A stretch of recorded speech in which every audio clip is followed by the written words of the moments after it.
On Talk Room today, we're joined by someone who's bringing the Korean language to millions of learners around the world. Please welcome Hyun-woo, CEO and founder of Talk to Me in Korean. Hello, Hyun-woo. Hi, good to see you again. Great to see you, and welcome to Talk Room.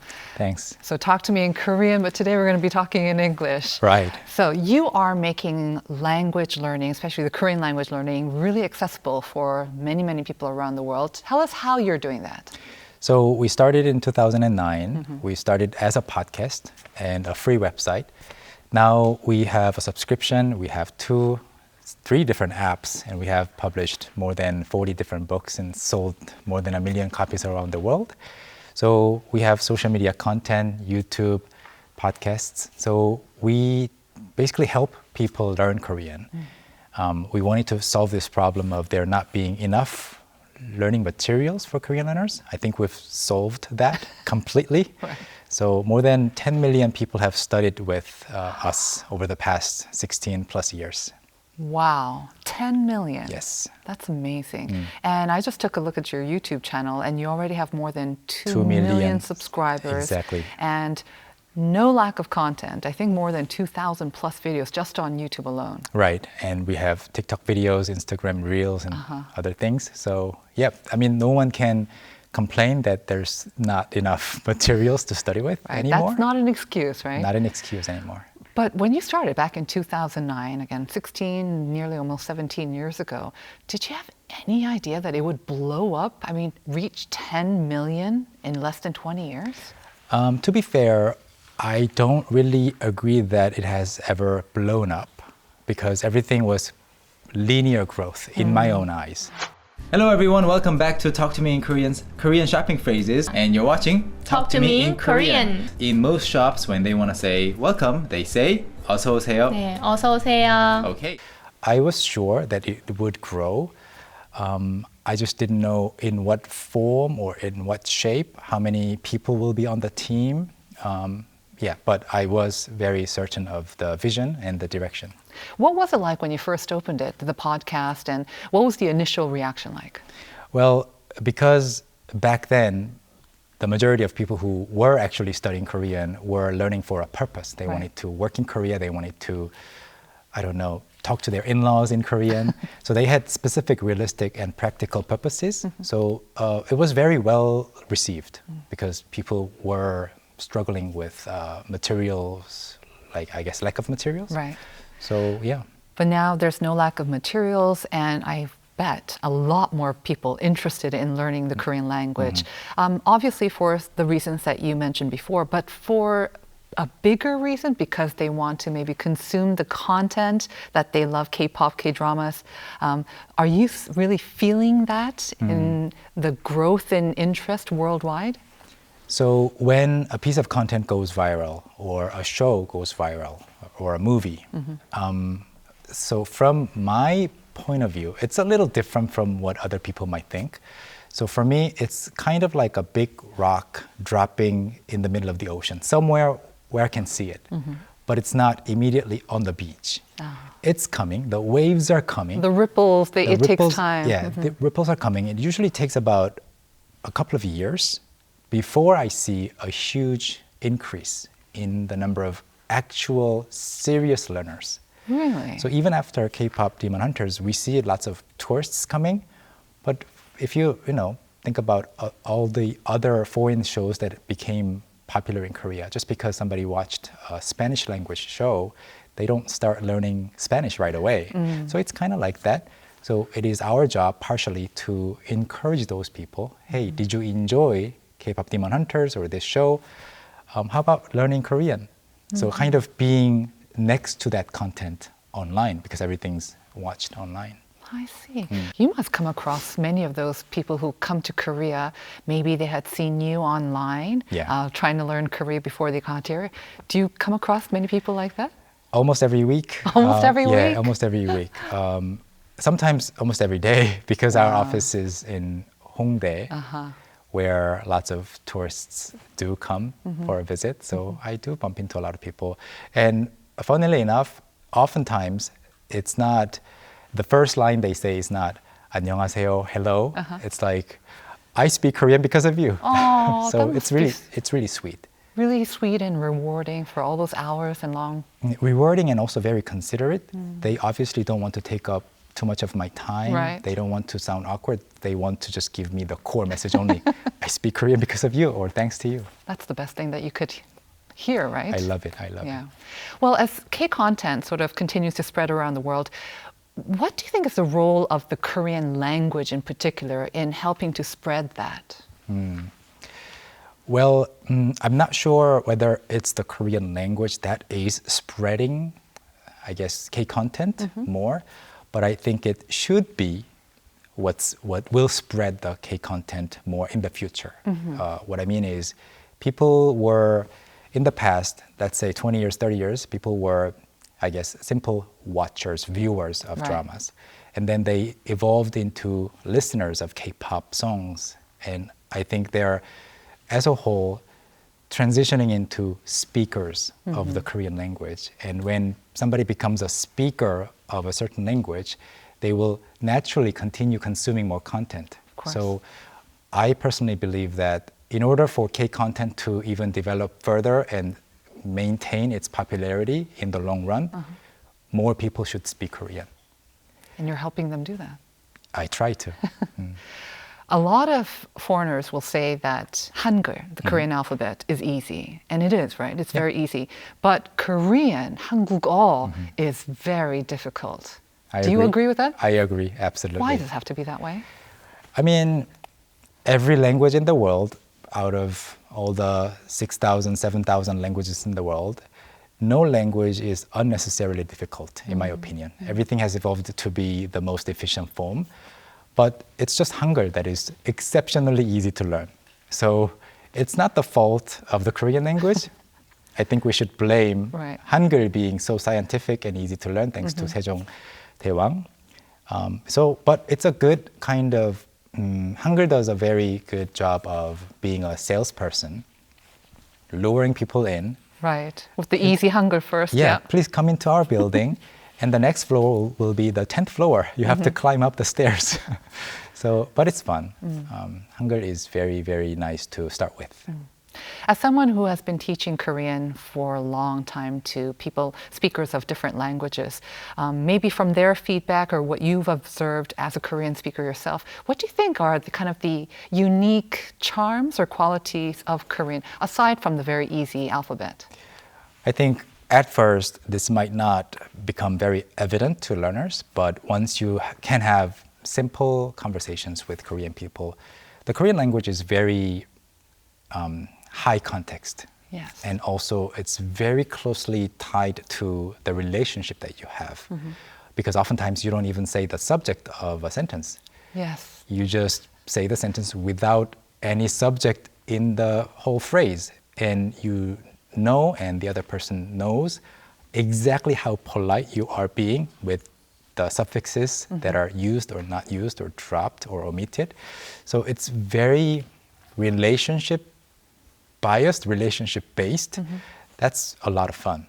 All right, let's rewind a bit. Right. Let's go back to the beginning of Talk to Me in Korean. How did it all begin? I had rough ideas here and there, but it all came together. It's the sum of all my hobbies and interests. So I was already able to make websites and make videos and audio files because I was sort of a geek. No, I don't say. I started working with computers very early, thanks to my father, who spent 3 times as much as his monthly salary to buy me my first computer. To buy you your... Oh, Yeah, wow. my first Okay. computer when I was 11. So I started working with computers, so I had that side covered thanks to my dad's courageous investment in me. And then I knew how to make books because of my military service background. I made field manuals during my military service, and I did a lot of part-time jobs in publishing houses. So, okay, I'm a Korean person who speaks English, and I can make multimedia files. And I have been breakdancing for a long time. I was Right. a breakdancer, almost full time. And I had started making little clips of myself Dancing? just to kind of preserve the files. And I kept losing them because my hard drives would fail often. So I thought, okay, why don't I just store everything on the internet? And the first website that I found was this simplistic looking website called YouTube. So I started posting there. The time limit was 10 minutes back then. Started posting some clips, and then people started leaving comments and subscribing to my channel, saying, if you're Korean, I would love to see more of Korea. So that gave me an idea as well. So everything combined, I thought after graduating from college, okay, I'm going to make a company, a job for myself, where I can help people with my skills. So that's how we started. So from breakdancing, then more content about Korea, and then the focus on Korean language. How did that come about? Was it also by demand? People were saying, put up some content about learning Korean. By demand, and also I think because I had to learn English the hard way in Korea, almost by myself. You didn't live abroad. I made my first passport when I was 26. So I had to actually learn English again the hard way by myself. To teach Korean? No, to teach myself English I see. first. But then I understood the struggles of a language learner really, really well because I had done it with English and then French and then some Japanese. So I thought, okay, I'm going to apply that as well to this. So add everything. We have Talk to Me in Korean. So I'm the luckiest person in this industry to be doing this. There are quite a bit of services, apps, books definitely out there teaching Korean. But what do you think makes Talk to Me in Korean so unique, or why do so many people enjoy? I think the history. People Starting early? Yeah, starting early. So we were lucky again, and people understand eventually at some point that, okay, I've tried this channel, I've tried this channel, this brand has everything, the most resources that I need. So, yeah. It's a lot to come up with that kind of content, right? A lot of content, but also the depth of content. Do you base it also on your personal experience? Because you said that you learned English at quite a later age. I mean, it was for college, university, of course, but you also learned French and also Japanese, Yes. which are not always related to, I think, your studies. Did you use the tips that you use yourself to learn those languages to help people learn Korean? Yes, absolutely. So, What would they be, the main points? Of course, it really depends on the person, but I like to, for example, if I learn a new word, I want to learn it in context, in as many sample sentences as possible. Right. And if I can say one thing, I want to know all the other variations that will convey similar but different meanings. So I like to kind of branch out from one fixed expression. So yeah, I learn languages that way. So I teach languages that way. And I think people also trust me. Whenever I give tips, it's, as the saying goes, practice what you preach. People know that I have done it several times myself. So, But for people who want to take on a new language, whether it's Korean, I think the first step could be the most daunting. So when you come across someone, or maybe our viewers who are thinking about considering learning Korean, what's the first thing that you take into consideration? It doesn't matter where you start. You can start by I guess, learning a song or being a fan of an actor or an actress or anything is fine as long as you build a routine. Can you spend, realistically speaking, up to 1 hour, 2 hours a day learning Korean? And if so, or if not, what are the reasons? What are some reasons that you can actually spend an hour, up to an hour on Korean? What are some reasons that you wouldn't be able to? Maybe all the resources are fun, so you have no problem, or all the resources are boring or too challenging or too easy for you. You have to fix that. And then eventually the outcome is you are just automatically learning every day. And then in a couple of years, you will become conversational. Establishing a routine, I totally agree with that. Yeah. Very important. But 1 hour every day can seem a little daunting, especially for someone starting out. Is that your minimum requirement, you think, though? Because I've heard, you just have to practice maybe 5 minutes a day, 10 minutes a day. You know, there's lots of apps that ask for only just a couple of minutes of your time and attention per day. But since you have mastered so many languages, do you think 1 hour is the minimum? I would say, so it doesn't have to be 1 hour a day, 2 hours a day. I think the bigger picture is 1,000 hours. Okay. At least 500 hours. So how will you spread 500 hours, let's say 500 hours, to reach sort of an intermediate level from nothing?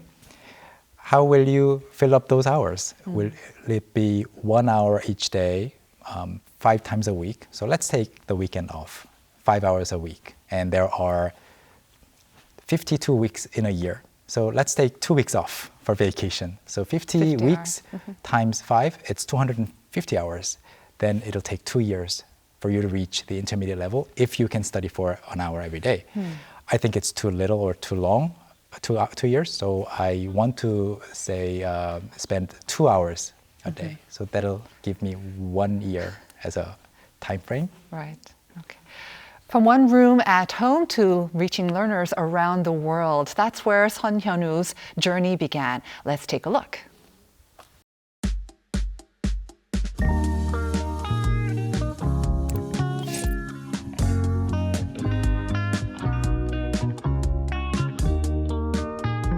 So this is my personal space inside our family home.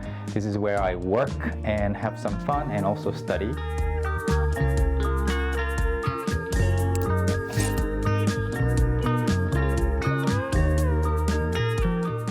So this is where I keep my language learning books. So these are the Talk to Me in Korean books, some of the Talk to Me in Korean books that we have published. And these are my language learning books for learning various languages.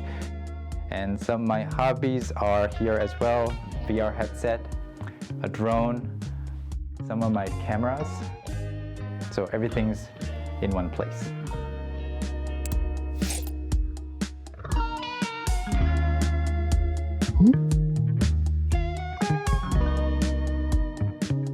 And the reason that I have so many microphones at home is because I sometimes film podcasts with my sons who are in elementary school. So I have 3 microphones and 1 more for 3-person shots or 4-person shots.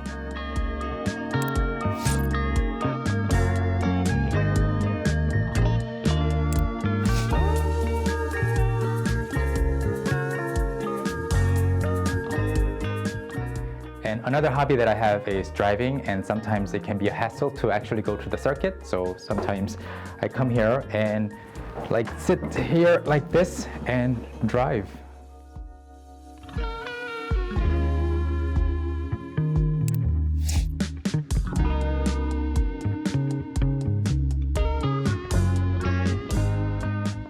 So we just took a look at your home office / playroom, I think, as well. It looks like you film the videos in your home office. Do you film them yourself? Yes. So some videos are filmed there. I film them myself, and then the proper YouTube videos or course lessons are done in our office and our office studio with my coworkers. But I really enjoy working from that room in my home because, whenever I'm distracted or bored, when my focus energy level is low, I can just hop on into the other chair and drive, and then come back. Right. And also, we saw a lot of mics because you said you are hosting a podcast, a new podcast with your son. Yes. And what's that about? Is that also related to Korean learning? Not necessarily, but because over the past 17 plus years, I have left traces of myself here and there in the form of various videos. I think there are up to 4,000 pieces of content where I appear, and that's going to be a very big legacy for my offspring, I would say.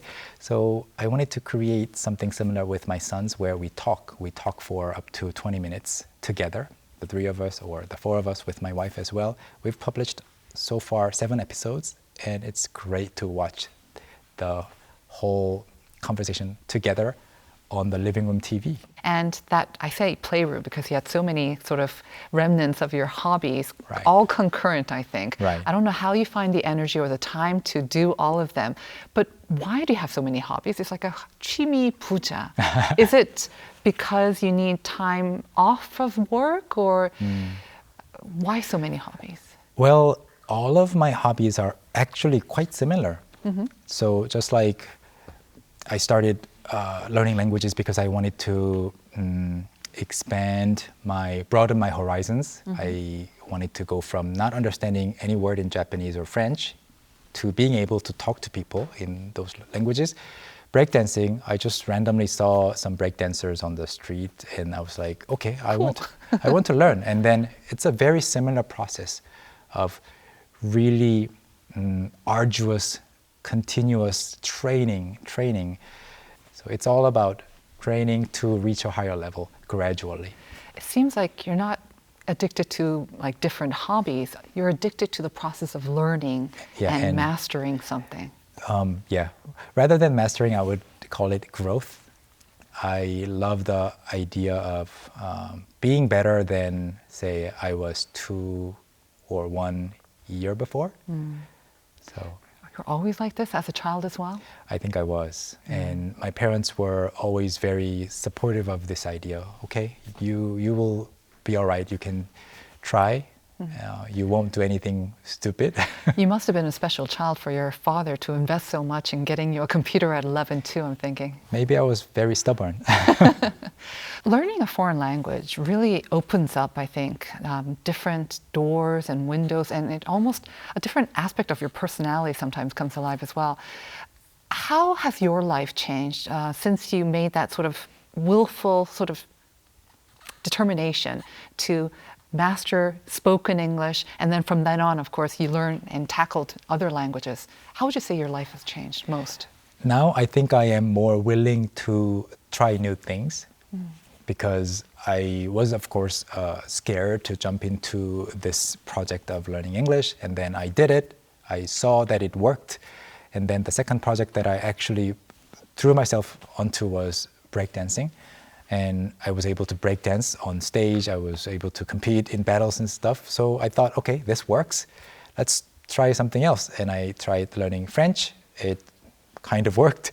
Japanese, it also worked. So now I have enough data to be sure that if I learn really diligently, earnestly, the success will come eventually. It just takes 1,000 hours.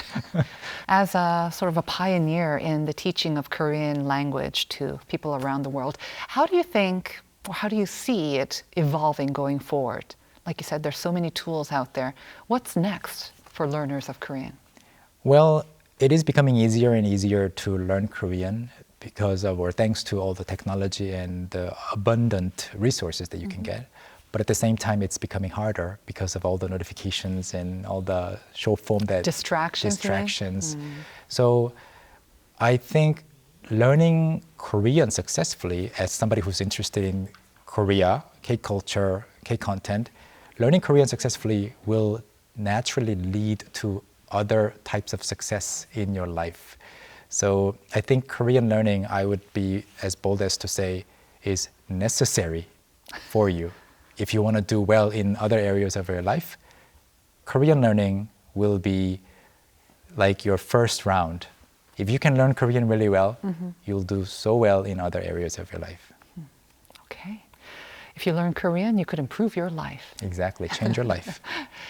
Lastly, is there a particular goal that you have set for yourself professionally or personally? Yes, I want to continue learning languages. This year, my focus language is Italian. And I also want to work with more universities around the world to help universities and various types of schools teach Korean better. I think we've sort of